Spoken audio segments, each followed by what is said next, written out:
Welcome to ABN clinic. మనతో పాటు ఉన్నారు doctor Suma Sandhyala, plastic and cosmetic surgeon. Hello అండి. హాయ్ అండి. ఇప్పుడు అందం కోసం అసలు ఎవరు వెనకాడట్లేదు, ఎంత ఖర్చుకైనా వెనకాడట్లేదు. సో డెలివరీ అయిన తర్వాత వాళ్ళు చాలామంది డిప్రెషన్కి వెళ్ళిపోతున్నారు. ఎందుకంటే బిఫోర్ డెలివరీ ఆ అందం చూసి ఆ తర్వాత అమ్మో నా స్టమక్ మీద లైన్స్ వచ్చాయి, లూజ్ అయిపోయినట్టు మీద చాలా ప్రాబ్లమ్స్ ఫేస్ చేస్తున్నారు. అసలు మెయిన్గా అందం ఎందుకంటే కాన్ఫిడెంట్ కోసం. సో ఇప్పుడు ఆ లైన్స్ కానీ ఆ టమ్మీ ఆ లూజ్ కానీ ప్లాస్టిక్ సర్జన్ చేసి ఎలా నార్మల్గా చేయొచ్చు అంటారు మ్యామ్?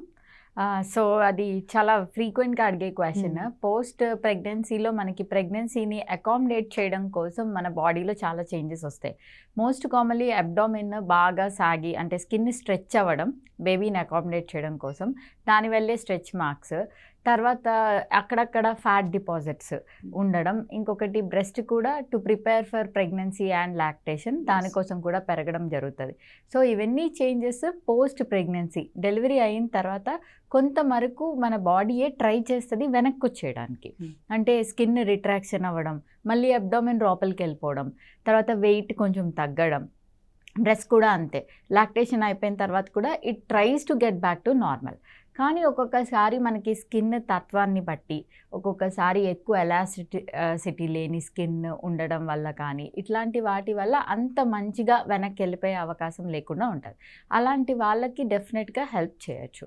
యూజువల్గా సిజేరియన్ సెక్షన్ అయినా నార్మల్ లేబర్ అయినా కూడా ఒక పీరియడ్ తర్వాత నుంచి ఉమెన్ ఎక్సర్సైజ్ డైట్ స్టార్ట్ చేయొచ్చు.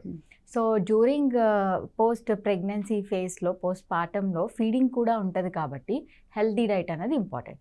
సో ఫీడ్ డైట్ చేంజెస్తో పాటు ఈ ఎక్సర్సైజెస్ కూడా చేసిన తర్వాత కూడా తగ్గని కండిషన్స్ ఉంటే దానికి ప్లాస్టిక్ సర్జరీ హెల్ప్ తీసుకోవచ్చు.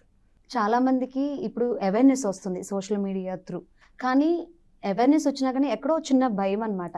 ఏమైనా ఇట్లా ప్లాస్టిక్ సర్జరీ చేసుకుంటే ఏమైనా సైడ్ ఎఫెక్ట్స్ వస్తాయా, ఈ ఎట్లా ఉంటుంది ఏంటి, ఆ తర్వాత ఏజ్ కూడా దీంట్లో ఇంపార్టెన్సా అండి? ఎందుకంటే మీరు ఏం చెప్పారు, పోస్ట్ డెలివరీ తర్వాత మళ్ళీ బ్యాక్ వెళ్ళి నార్మల్ అయిపోయింది అంటారు, కానీ చాలా మందిలో ఆ డిఫరెన్సెస్ ఏందో చూస్తున్నాం ఆఫ్టర్ అండ్ పోస్ట్. సో ఏమైనా సైడ్ ఎఫెక్ట్స్ వచ్చే ఛాన్సెస్ ఉన్నాయా? సో ఏంటంటే ప్రెగ్నెన్సీలో వచ్చిన చేంజెస్ యాజ్ ఐ సెడ్ అంత రివర్సబుల్ కాదు. కొంతవరకు బాడీ నేచురల్గానే రివర్స్ అయ్యే ఛాన్స్ ఉంటుంది. ఇంకా ఒక్కొక్కసారి స్కిన్ ఎలాస్టిసిటీ సరిగ్గా లేకపోవడం వల్ల, ఆ స్ట్రెచ్ మార్క్స్ పడిపోవడం వల్ల, అండ్ ఎక్సెసివ్ ఫ్యాట్ డిపాజిషన్ వల్ల, ఆర్ బ్రెస్ట్ ఫీడింగ్ కోసం ఎంగోజ్ అయిన బ్రెస్ట్ తగ్గిపోవడం వల్ల సాగి అయిపోవడం, ఇవన్నీ పోస్ట్ ప్రెగ్నెన్సీ వచ్చే changes. So as I said diet exercise చేయంగా కూడా తగ్గని వాటికి మనం హెల్ప్ చేయొచ్చు. దానికే ఇప్పుడు ఒక పాపులర్ టర్మ్ వాడుతున్నాం, మామీ మేకోవర్ అని చెప్పి. మామీ మేకోవర్ అంటే ఏంటంటే పోస్ట్ ప్రెగ్నెంట్ ఉమెన్ని ప్రీ ప్రెగ్నెంట్ స్టేట్కి తేయడానికి చేసే combination of surgeries mommy makeover. So ఇవన్నీ సేఫా అంటే అవేర్నెస్ పెరిగింది అంటున్నారు కదా, కరెక్ట్. అవేర్నెస్ పెరిగింది పీపుల్లో. So more and more people are coming forward with their complaints. ఇంతకుముందు నార్మల్ ఇది అనుకున్న వాళ్ళు ఇప్పుడు వాళ్ళంతటా వాళ్ళు కన్సల్టేషన్ కూడా వస్తున్నారు. బట్ ఎక్కడ గ్యాప్ వస్తుంది అంటే ఆ కన్సల్టేషన్ ఎవరి దగ్గరికి వెళ్తున్నారు అని. సో మనం ఇన్స్టాగ్రామ్లో కానీ సోషల్ మీడియాలో కానీ చాలామంది ఫేక్ డాక్టర్స్ కానీ క్వాక్స్ కానీ చెప్పడం వల్ల, అండ్ మోస్ట్ కామన్గా పేషెంట్స్ని లూర్ చేయడానికి చెప్పేది ఏంటంటే నాన్ సర్జికల్ వల్ల మీకు అంతా నార్మల్ అయిపోతుంది అని. సో అట్లాంటివి కొన్ని ఉంటాయి, నాన్ సర్జికల్ చేస్తే నార్మల్ అవ్వేవి, అవి మేము కూడా సజెస్ట్ చేస్తాం.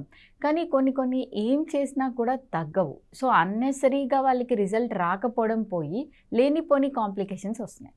So that is what you ask for. Side effects అన్నది దాని మూలంగా ఎక్కువ వస్తున్నాయి.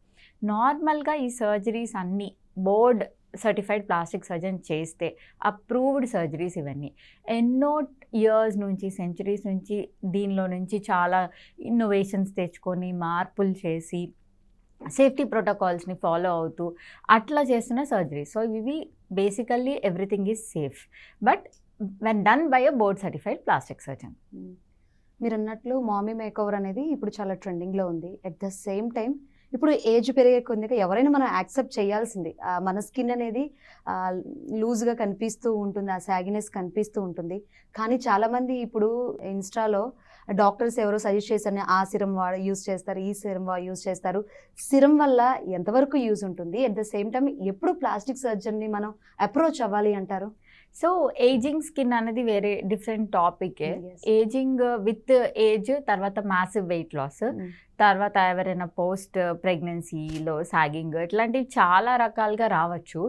ఏజింగ్ ఫేస్లో మెయిన్గా ఏంటంటే ఫ్యాట్ వాల్యూమ్ లాస్ అంటారు. మనకి ఫేస్లో కొన్ని పాకెట్స్ ఆఫ్ ఫ్యాట్ ఉంటాయి which are important for a youthful face. ఆ ట్రయాంగులేషన్ అంటాం. ఆ రివర్స్ ట్రయాంగులేషన్ ఎప్పుడైతే ఫ్యాట్ లాస్ అయ్యి స్కిన్ సాగి అయిపోతుంది, అప్పుడు ఏజింగ్ ఫేస్ వస్తుంది. అదే మన ఇక్కడ చిన్న చిన్న వీళ్ళ కిందకి జారినట్టు జౌల్స్ అని చెప్పి చాలామంది అంటూ ఉంటారు, నా స్కిన్ సాగిపోయింది అని. సో అట్లాంటి వాళ్ళకి ప్లాస్టిక్ సర్జరీ చేయొచ్చు. బోత్ నాన్ సర్జికల్ మెథడ్స్ ఉన్నాయి, అది సర్జికల్ మెథడ్స్ కూడా ఉన్నాయి. సీరమ్స్ వల్ల యాంటీ ఏజింగ్ చేయొచ్చా అంటే, as you said you can not stop ageing, correct, but age gracefully is what I see. Gracefully అంటే మన స్కిన్కి ఒక రొటీన్ అంటూ ఉండాలి to maintain a healthy life. Healthy skin is important. ఇంతకు ముందు కాలంలో మన గ్రాండ్ ఫాదర్స్, ఫోర్ ఫాదర్స్ అప్పుడు డైట్ కానీ వాళ్ళ Exercise. Pollution and then physical work వాళ్ళు చేసేది, ఇవన్నీ ఇట్ మ్యాటర్డ్.